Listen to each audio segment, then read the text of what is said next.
Hello and welcome to the GMS Magazine podcast. I am Paco Garcia, your host, and if you are watching rather than listening, then yeah, this is my room and this is in another time because this is just to introduce one of the interviews that I've done a few days ago with Jack Caesar from Caesar Inc. As you may know, this is a podcast all about board games, role-playing games, and the people who make them, sometimes also the people who play them. But this time, it's all about the RPG interview room, the show in which I am lucky enough to get together with some of the best people in the world of role-playing games and ask them a ton of questions. And Jack certainly fits that bill. A few months ago, I interviewed them to talk about Doom Song, but now they have another project that is coming very soon onto Kickstarter, and I was equally curious about it because when somebody can produce so much of such quality so quickly, I just want to know how they do it. So I'm not going to extend myself much longer. I'm just going to say that if you ever want to be part of this podcast, please get in touch on podcast@gmsmagazine.com or say hello on Blue Sky or on Facebook or pretty much on any social network where you see me, because I would love to be able to talk to you about your project, your dreams, what you do. You know, if you're an artist or a layout artist or a writer or an editor. God, editors are so awesome. I would love to talk to you. So please, please, please, please, please say hello. And now, here's Jack.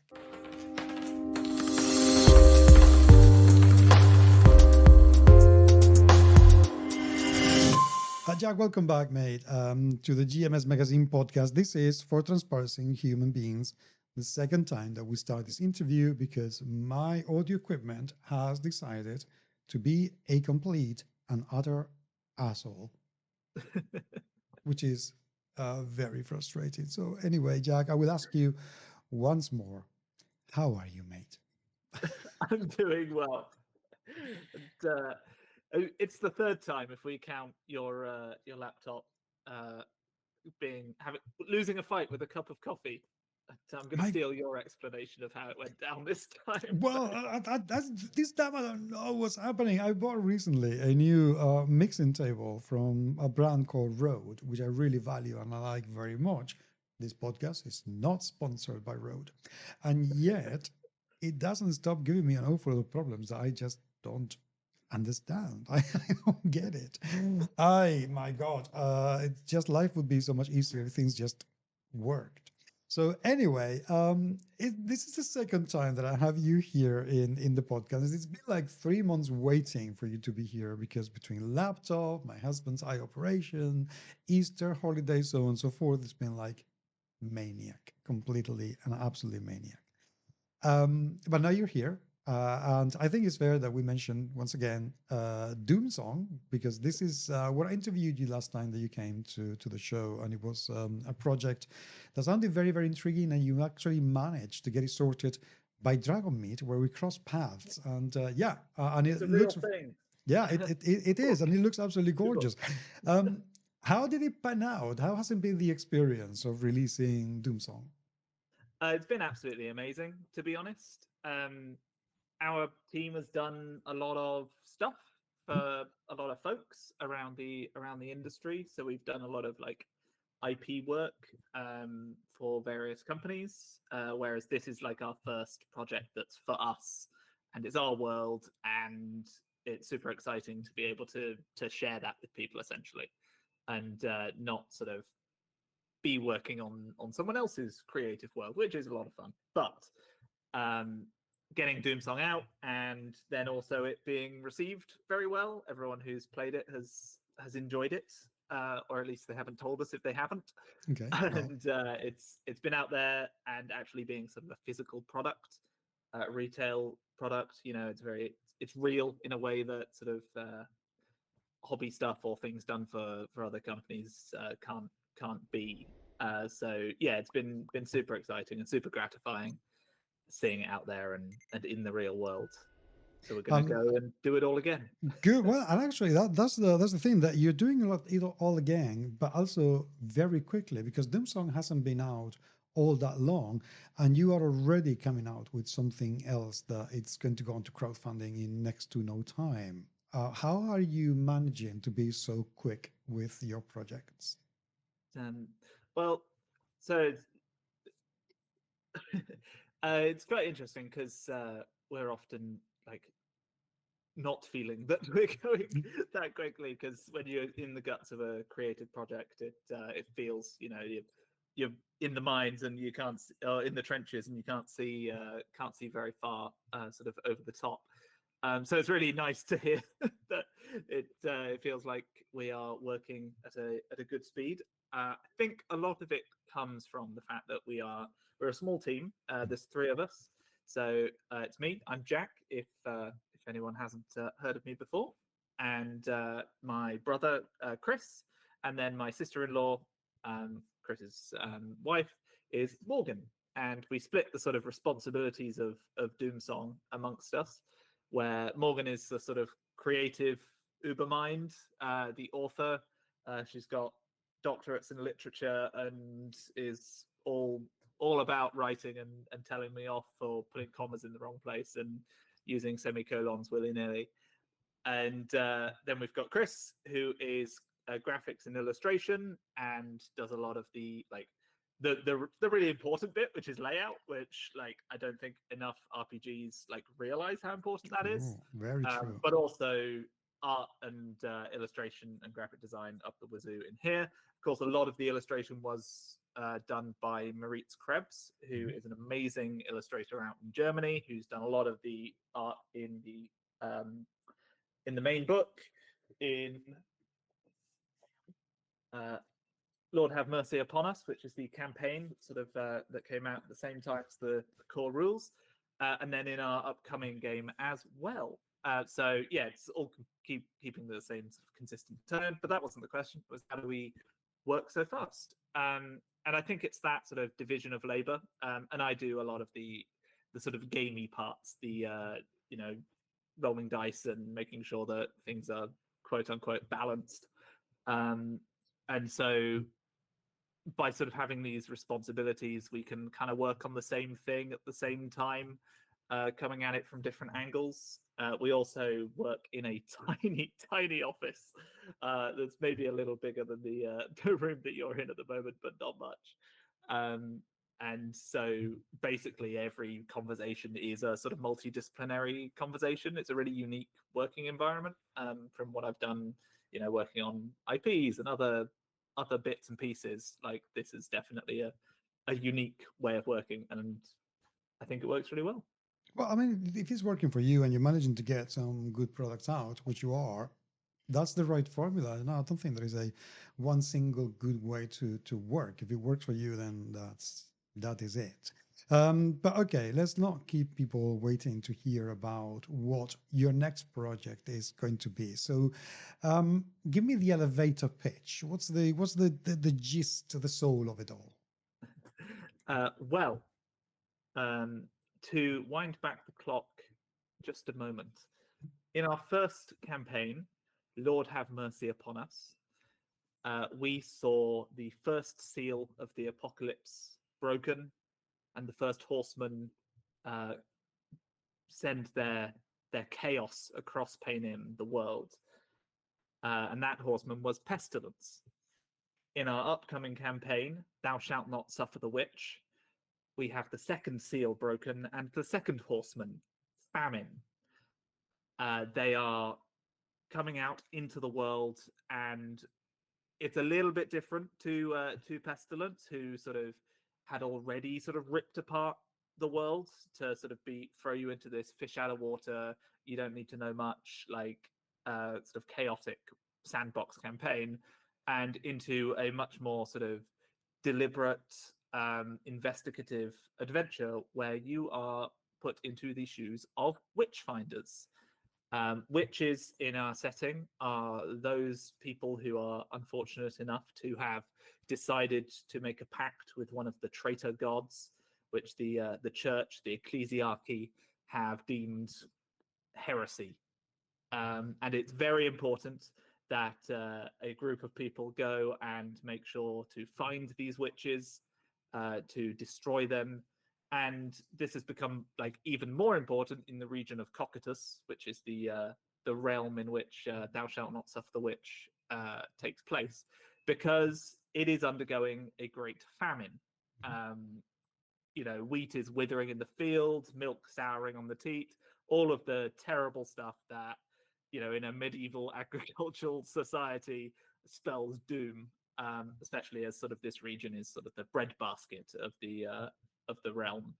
So everything's really, really going to the dogs.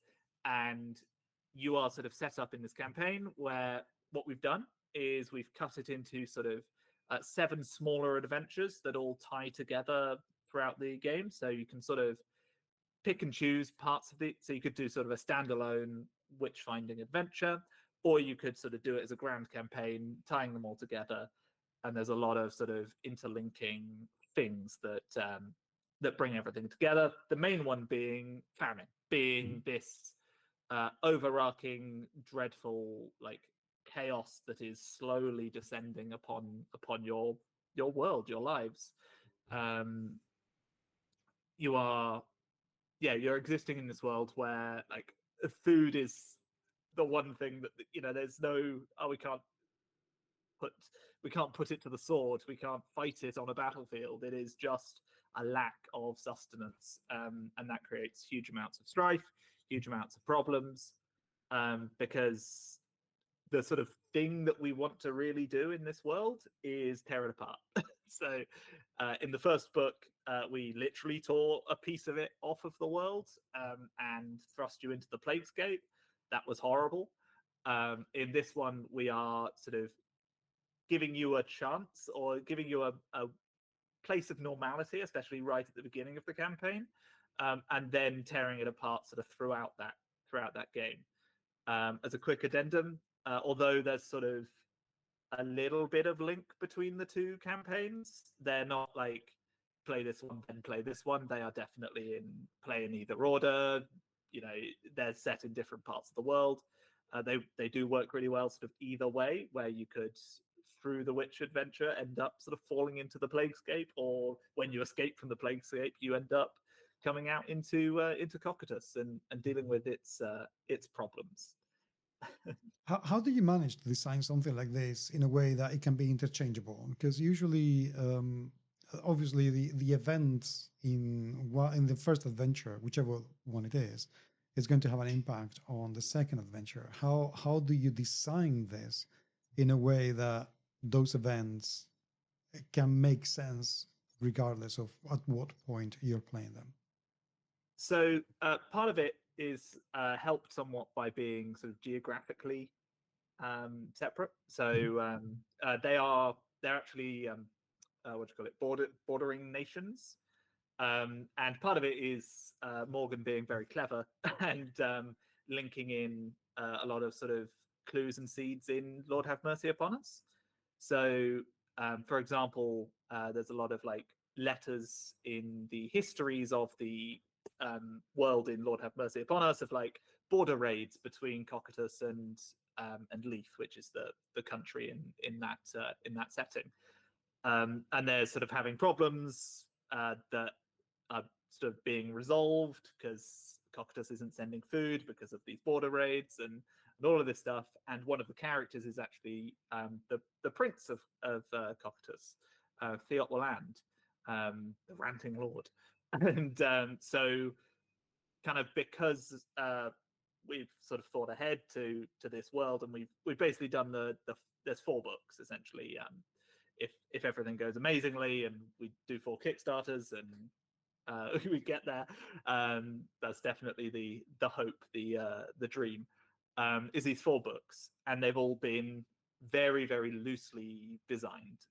So we know what the 3rd book is, we know what the 4th book is, we have design documents for sort of what they will be, but we haven't, like, obviously we haven't written all the words and haven't done all of the bits.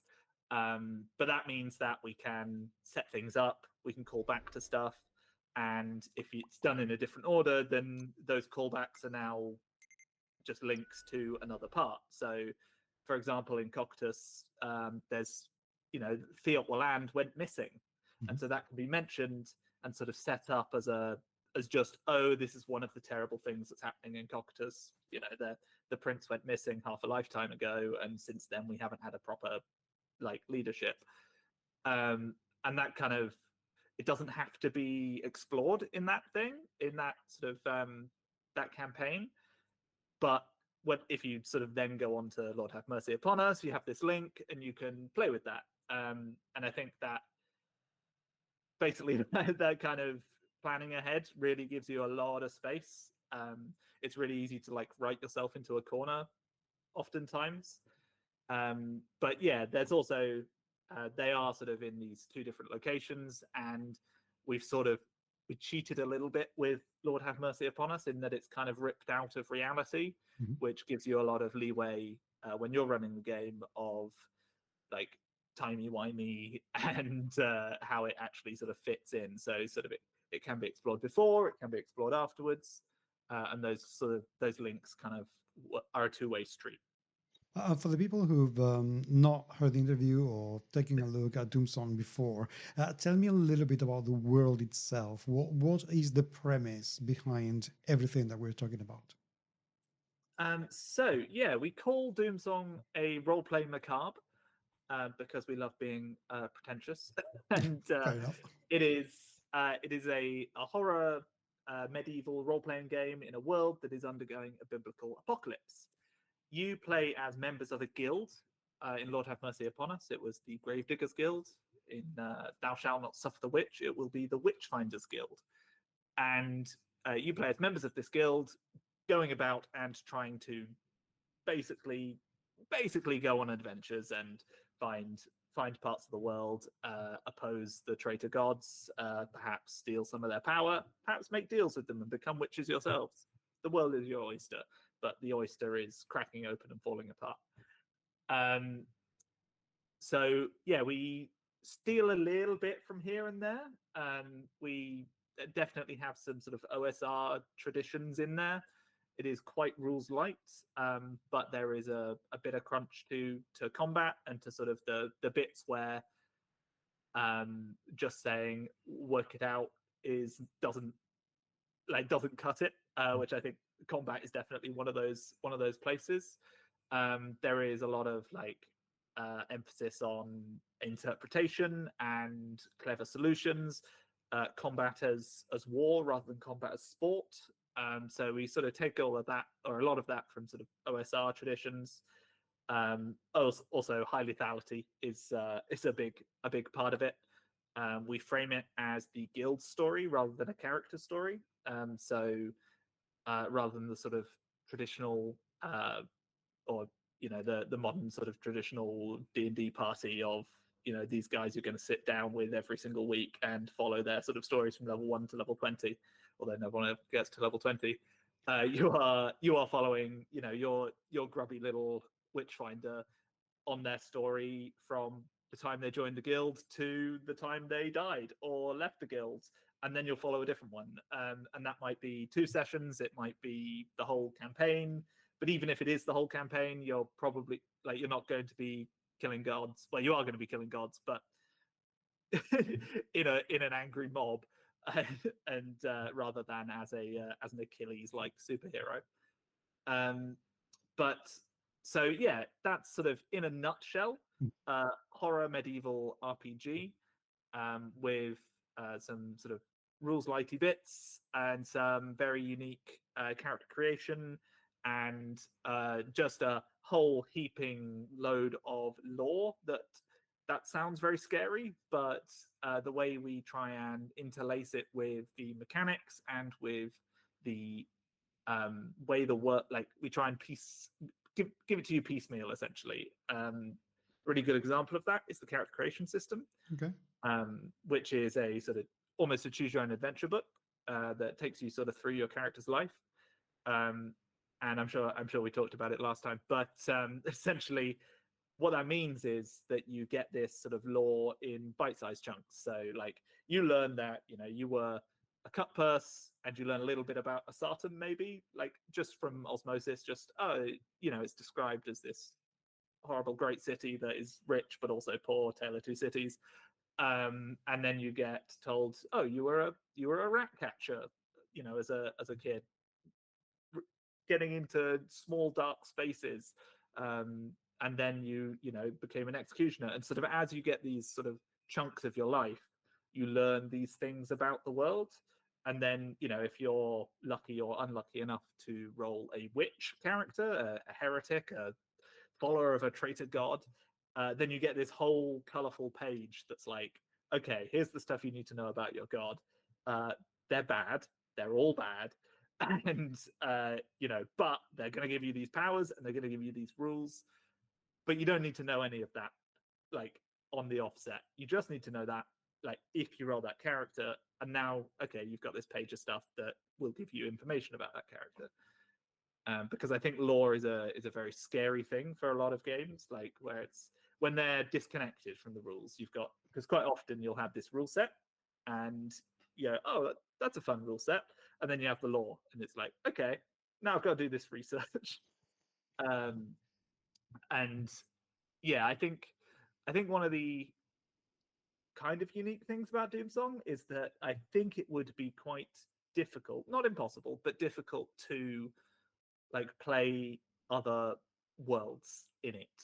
It is very tied into the setting. A lot of the rules of how monsters work, how the sort of metaphysical rules of the world work, are very baked in, very tied into our world and our campaigns, which sort of give it this unique layered thing. But also, yeah, it sort of means it's all baked in and locked together tight. Which is not necessarily a bad thing, really, because I think that one of the problems that personally I have with systems like 5e is that because it's such a universal kind of system, it's very difficult to add real idiosyncrasies to reflect how the world and how the lore, the games are providing, the settings provide actually work. Because at the end of the day, nothing makes it truly unique to reflect what the ethos are. So I think that's probably a good thing for people who don't mind learning a new system from time to time. You mentioned that from the first to the second adventure pack, so to speak, they take place in adjacent kind of countries. How much more lore are you adding to this second installment of the game? So it's going to be a full book, like Lord Have Mercy Upon Us, done in the same style. So sort of spread locations where it's like, here's the location, here's the stuff about the location in a really easy to use way.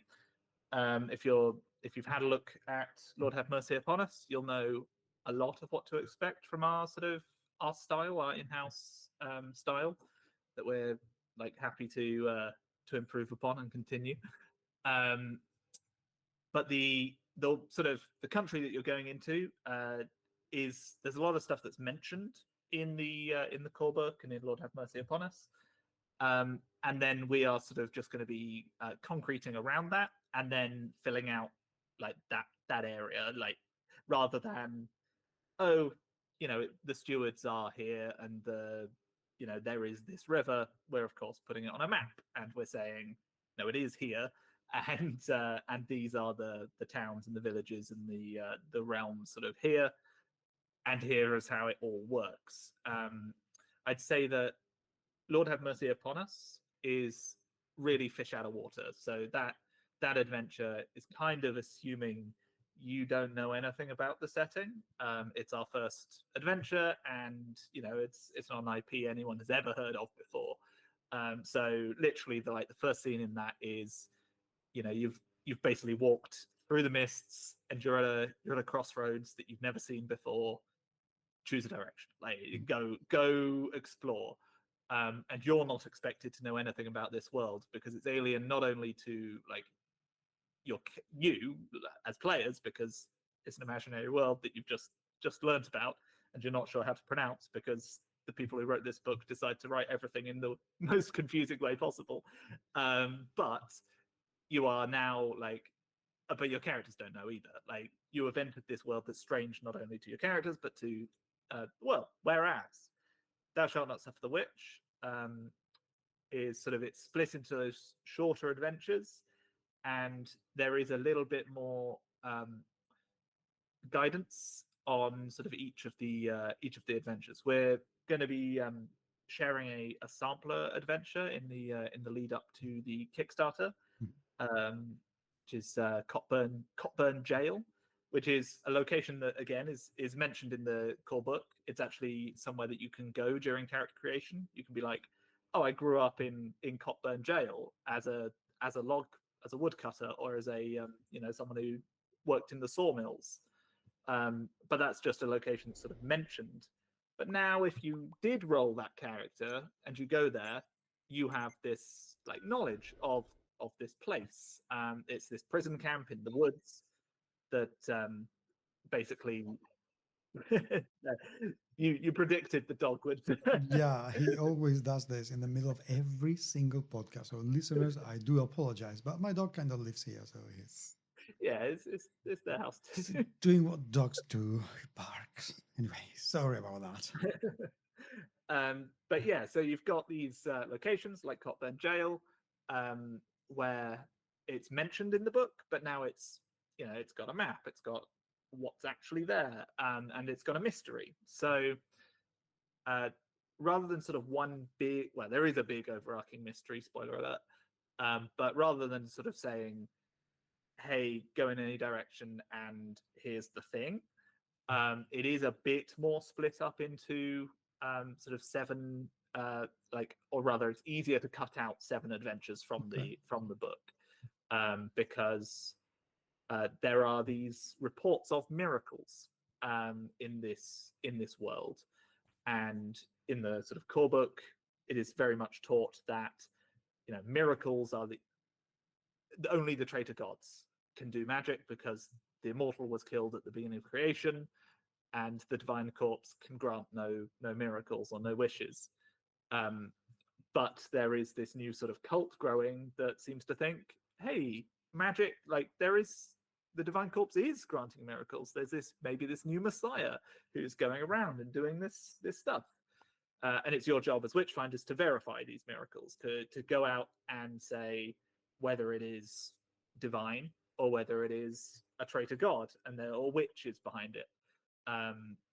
So something you've really got there lore-wise that's a bit more like something to get your teeth into. You're less fish out of water, because you're not only part of that world in a sort of knowing about it, because it's more sort of physical space that's going to shit rather than has already gone to shit. You are an authority. When you go into a town, like, you have authority, that you go to the mayor and say, give us a house. We're going to be working out of there.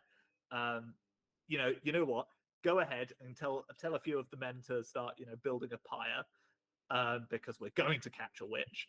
And then you go out and you are trying to find a witch in this rural society. There's I realize I'm bouncing all over the place in No, terms that's of fine. question, but I'm finding it absolutely fascinating. one of the unique mechanics that we brought into Thou Shalt Not Suffer the Witch sort of new system is the trial system, the witch trial, which is really interesting.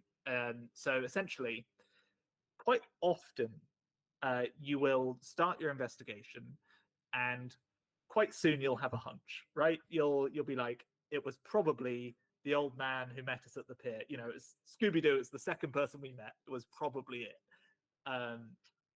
You'll have this hunch, and you can, if you want, hold a witch trial there and then. You can grab them off the street, say, they're a witch, they're doing this, burn them at the stake. If you do, you hold a trial. And trial is sort of held a lot like combat. Everyone has turns. You each have a role in the trial. One of you basically has to play the accusator, the prosecutor, essentially. One of you has to play the shield, the defense. One of you is the judge, sort of keeping notes and eventually saying guilty or not guilty. And you'll have jurors, sort of usually NPCs around and stuff. And essentially each round you make an argument that says, an argument for them being a witch or not being a witch, or, being, actually quite pious, or, not actually being in the place at the time that everyone's accusing them of. We've taken a lot of inspiration from actual sort of witch trials, which were bonkers, just absolute spurious nonsense all over the place. But what it essentially means is if you don't have any evidence and you don't have any convincing arguments, at the end, the judge can say innocent or guilty. Like it has no effect on whether they're innocent or guilty because you just get to choose. What it does have effect on is the reaction of the community. So you make a check essentially, which the difficulty of it is lowered by every good argument you've made and raised by every good argument the opposition made. And the judge says innocent or guilty, then makes this check. And if they fail the check, the crowd are not happy with you, which maybe on your first adventure is just this village hates the government, hates the witchfinders. By your second, like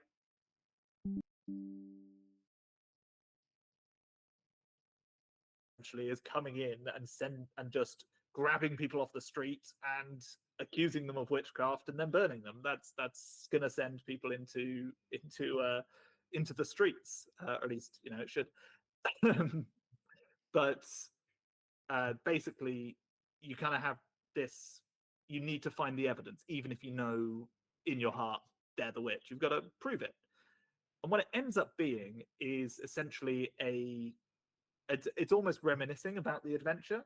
Right. So rather than the sort of the crux being, we've worked it out, it becomes, oh, do you remember when we went to the shed and found the bloody knife? Yeah, I do. Oh, that was a fun part of the adventure. And you sort of get this like wrapping up session, Poirot in front of the fireplace and saying how they probably did it and sort of working through that. That feels very satisfying in a way that I think mystery adventures in RPGs are really their own beast. They're very different from sort of almost any other type of adventure, and I think they need a lot more care to make sure that they are satisfying, but also like satisfying, that they have that meat in. So yeah, we have like these metaphysical laws that are set up in the main book, such as like a familiar, if they're killed, the witch dies as well. So you can see how that might be useful Right. in certain things. Well, if I can prove that if I kill this sparrow, this man dies, then well, they were a witch. And sort of, so you've got these rules that you can use to solve your mystery that are sort of in the world. Which was something that we took in part from, I don't know if you've ever played Mutant City Blues. Oh God, a long time ago, yes. Yeah, so it's for Gumshoe, which is the gold standard for like detective stuff. Really, really good game. And Mutant City Blues is sort of essentially for anyone listening, it's kind of the X-Men but without the superheroes. So mutants exist, they have superpowers. But you're playing the cops who are finding people who've done crimes, usually using their superpowers.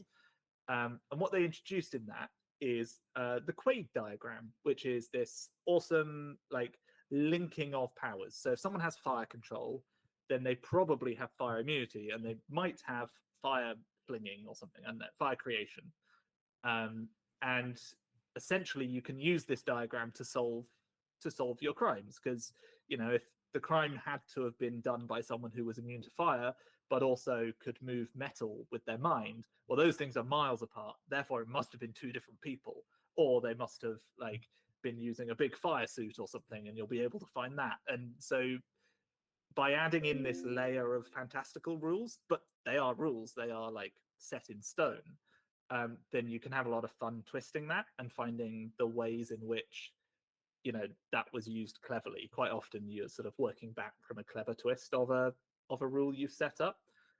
So we took a lot of inspiration, at least sort of conceptually, from that. which is it's a good game. Just look into it. Yeah, no, definitely. If you haven't played it. I mean, I So, played that, I don't know, maybe 10 years ago or something like that. It was an mm, incredibly long time ago. And it's a pity that it hasn't received a lot more care and attention because as superheroes games go, it's probably one of the most interesting out there. So yeah, I think you've done a good thing looking into that game. It is excellent. Let's talk about witches a little bit. yes.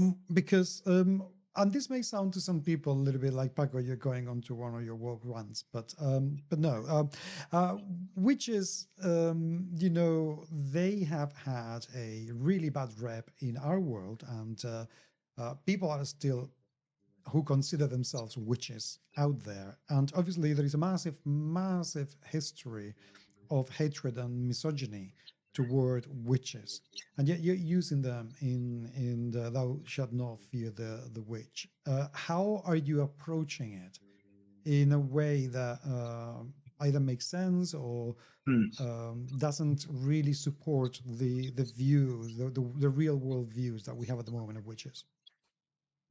So we essentially will have a bit of a sort of disclaimer on the Kickstarter website as well as in the book that essentially reads as, "Hey, the witch trials in real life were horrible misogynistic abuses of power that were essentially either superstition or just people getting off on authority." Like, we've done a lot of reading on it, obviously, as sort of research, and honestly, a lot of the research hasn't been very useful because of how shoddily they were run.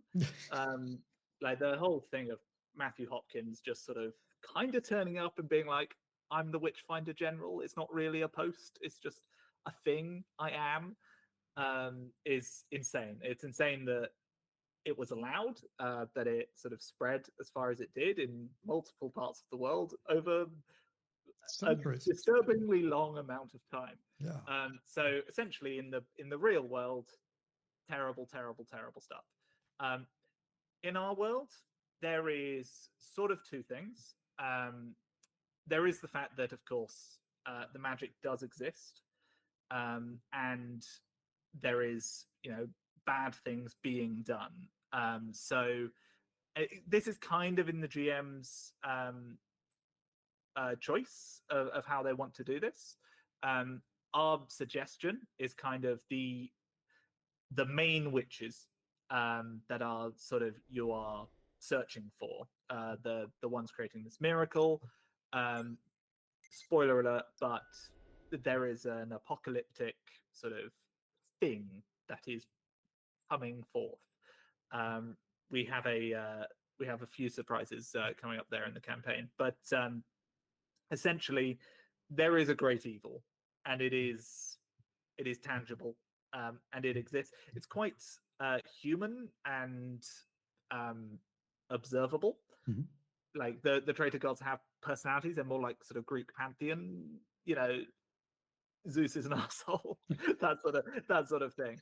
And so the fact that there are, you know, people who can, you know, eat body parts and gain powers depending on the body parts that they eat, like, does lend some credence to what the Witchfinders are doing. However, we also kind of take the classic like Warhammer thing of you are the bad guys. There is an element of that in there, and I think if we acknowledge that this is sort of a grimdark, fantastical horror show, like there's a lot of evil in this world. It is a bad place to be, and there's a lot of catharsis for players quite often, sort of playing through that. However, like the other thing is which we obviously spell it as wildly as we possibly can. It's WYCCE, and they can be male or female. We generally we generally try quite hard in the book to try and make sure that there's male and female priests and male and female, like it is one of the things that we're doing a pastiche of a medieval society that is obviously sharing a lot of things with our own medieval society. Freudian slip there. With our own society, and on the one hand, like there is an element of, well, do you want to not show it as being as bad as it was because that's kind of, you know, whitewashing, or that's by having female priests, we're kind of saying that, oh, you know, that actually this place is nicer or more egalitarian, or, you know, equality reigns a bit more in Panem. But these terrible things that they do, like, can stay. But on the other hand, we generally just like it adds more like color and flavor into the world, honestly. Like, and yeah, that sort of thing gets pretty bad pretty quickly, especially sort of once it's out of our hands and just out into the world. So yeah, essentially, witches can be male or female, and magic does exist. And while the sort of the main witches, the ones that you are sort of focusing on, are definitely doing something ultimately terrible. They are bringing forth a horseman of the apocalypse and damning the world to the apocalypse, which is about as big a crime as you can think of. While that's the case, you do have a bit more leeway of how you want your sort of witch finding guild to run for other witches. So, for example, during character creation, being a witch is something you can roll. You can turn out to be a witch. And how the witch finders sort of handle you being a witch is, well, as a guild, they have the right to basically press gang you into service. And turns out magic powers are really quite useful for hunting people with magic powers. So they're more than willing to do so, on the proviso that, you know, you're definitely bad and wrong and you're a heretic, but we are going to use your magical powers. And so how you sort of want to run your witch finding guild, you can go sort of a bit Warhammer, everyone is bad and it's a terrible place to be, or you can sort of try and be good people in this terrible world and sort of try and have a bit more, you know, well, you know, they made it. There's plenty of people who are making deals because it's kind of their only choice. You know, if your choice is literally starving to death or making a pact with a traitor god, like that's a hard choice for anyone. And then you add in maybe you can save other people and all of that stuff. And some of the traitor gods have very, very good pitches there for, you know, just a bit of your soul. So yeah, I think by playing around in the reality of that world, whilst acknowledging the fact that, yeah, the inspiration, like a lot of inspiration for games in general, you know, a lot of it comes from basically the worst parts of humanity. You know, war has been the inspiration of so much art and so much, especially like game stuff. And then, you know, you kind of have to take a step back and go, yeah, like it's all bad. War is, you know, probably one of the worst things we do. Yeah, that's very true indeed. Okay, let's talk a little bit about the physical thing that you want to create. What is the game going to look like once it goes to people's hands? So yeah, it will be approximately 350 pages, at a B5 template, book, hardback book, that will look very similar in style to Lord Have Mercy Upon Us, which is beautiful. Thermo leather cover, super high production values, that, yeah, we're super proud of. You will also there will be a cloth map of Cocytus that you can use to sort of track your adventures. We are also creating a new Doom coin for famine. So the last Doom coin had the symbol of pestilence on it, and famine will be available for the new region, and pretty sure finally, yep. Finally, there is a well, I'll open it now. We are creating a custom candle. Oh, It's a big boy. We've currently done the 3D design. It looks absolutely sick. And essentially that is a time tracker for your game. So at the beginning of your very first game, you light the candle, and from then on the clock is ticking. There are marks on the candle at which certain game events might happen throughout your campaign. It's a long time, so it'll last various sessions. So halfway through session 4, oh, you've just hit this time bracket. This terrible thing is happening in the world. But it means that sort of you've got this little bit of mix of like real time sort of rushing along with your actual sort of out of character time. And yeah, it's an absolutely beautiful piece that is going to be available at the Kickstarter, along with sort of all of our previous products as well. that sounds amazing. I mean, it sounds. I feel that is so clever because it's the kind of. It's a very thematic countdown.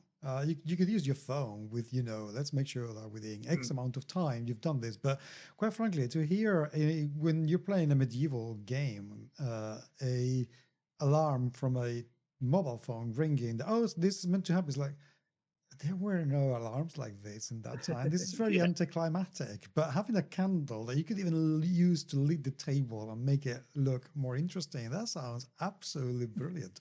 I love the sound of it.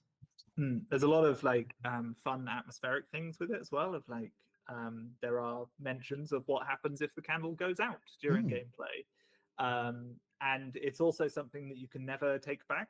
Wax melts, and you can't put it back in the candle. So there is an element, like, of course, yes, you can use a timer. You don't have to buy the candle, but essentially you've got this very finite, very clear, when it is this low, it's not ever going back up. And of course, when that reaches the bottom, well, let's just say it's not great for not great for you guys. When is the campaign going to start? So it will be in June, July, so late June, early July. It is when it is slated to go onto Kickstarter. Don't have an exact date for you at the moment, but okay. Well, this interview is going to be out well before that, and I can update the show notes with the links to the campaigns as it comes out. When are you planning on this to be released to the public, to be delivered? So it should be a year after the Kickstarter, so around July next year. Is generally our turnaround, which is essentially the same turnaround that we did for Lord Have Mercy Upon Us. And this time it's only one book that we are having to write, so we should be able to keep to that schedule easier than we did the last one. Yeah, so we managed to get the I think we were maybe 2 weeks late. I think it was 2 weeks into November that people got their things last time. So I think that's a lot. So for which, of course, we are eternally sorry. But yeah, so essentially, the idea is that it will be a year after the Kickstarter should be the release date into retail and people's hands. Fair enough. And one last question, and I realize that this may be a bit premature to ask, but do you have any ideas to how much are the pledge levels going to be to get the core book? So we are currently finalizing that. However, we are going to be essentially we have a few pledge levels. We have the core book will be £45 for the actual sort of Thou Shalt Not Suffer the Witch, or any of the books are £45. Then essentially there will be a bundle of all of the new stuff. So if you backed our last campaign, there's going to be a bundle for you to basically be like, just the new stuff, please. all of that in one bundle. I can't finalize that, but it's probably going to be around the £100 mark. That's not bad. And then there is going to be the Doomsong collection, absolutely everything. So, you know, if you're just hearing about us for the first time, you look at the campaign, you're like, I'm in. Which, by the way, there should be a link around somewhere. Like, if you want to click follow, like, you'll be updated on when the campaign goes live and all of that information. But yeah, so there's going to be obviously a big, hey, get absolutely everything in one big bundle. And yeah, and everything's available as add-ons and things as well. We generally knock off around, we knock off a chunk off of the price. So for example, the books retail at £50, but they'll be available at £45 at the Kickstarter. So it's a bit better deal, and you can pick up all of the stuff that's already been printed there as well. Excellent. Well, my friend, I really hope that this is going to be just as much as a success, or even bigger than previous campaigns you've had. And I very much look forward to once again missing you at Dragon Meet next year when we see each other again fleetingly in December.